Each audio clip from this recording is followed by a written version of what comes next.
Deceivers, or just entertainment? It's just a bit of fun, isn't it? Playing make-believe and pretending to be someone else, with costumes, scenery, makeup, and adopting a different persona. People are convinced of what they see. Suspending reality for a moment or a short time to be immersed in the fakery, your own brain playing along and helping to create and sustain the illusion. But where does that illusion end and reality really begin in some people's minds?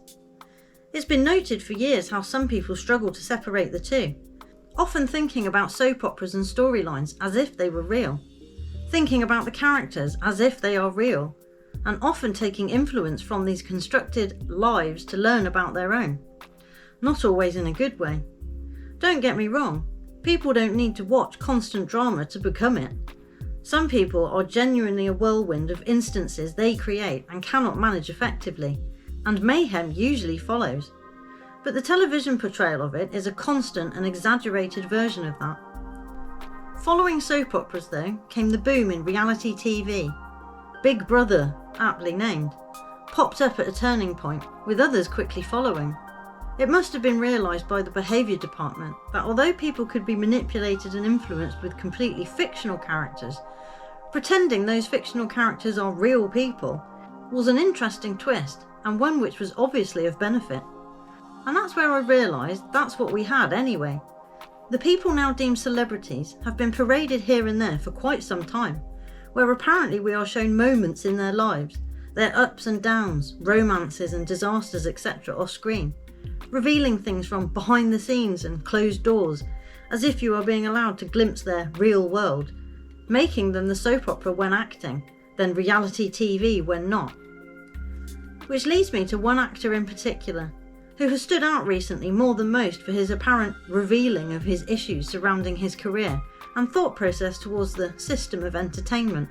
But it's not a new revelation to me, and isn't to many others, I suspect.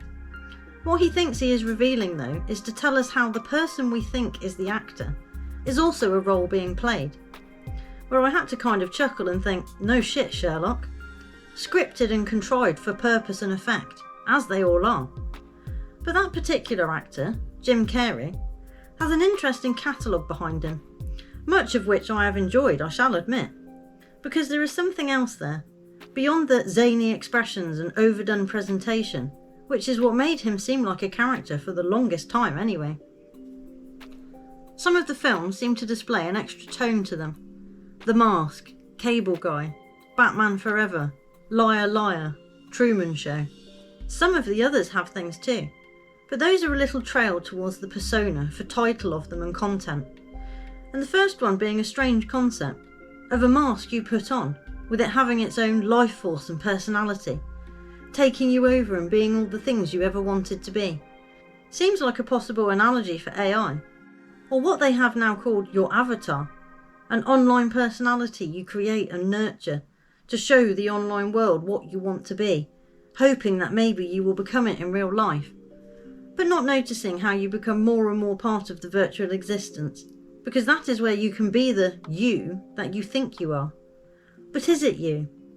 With talk of AI becoming more progressive within social environments, there being holographic generated imagery of deceased people and of programs keeping people's social media accounts alive after they have passed, with voice mapping and created images to help people with their grief apparently, letting the person live forever in the cyber world.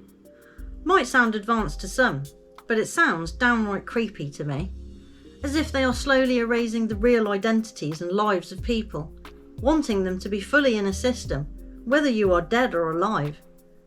Seemingly that you will no longer have a choice about your consciousness soon, as well as your body. We have various types of masking these days as well, to confuse what we think we see and know. Prosthetic masks, painted as a development within entertainment, Hollywood being the main point where lots of things converge.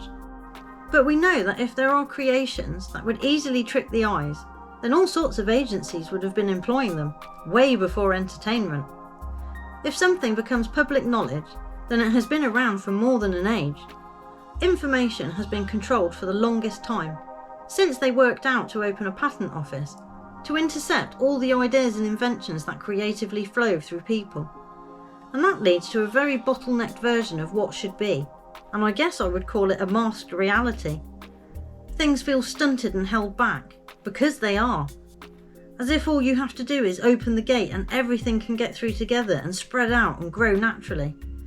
Instead, it's contained, separated into different lanes and holding carts, herded into dusty rooms to sit and wait, breaking the flow of energy and creativity and changing it into frustration and confusion. That's why they have so many hoops to jump through to be able to achieve anything, or be anything, or to want anything. People end up spending so long trying to fight and change the system that they never get to the potential they are being held back from, but still end up being part of it, as everyone does. But that doesn't mean we should stop imagining or planning for a better way.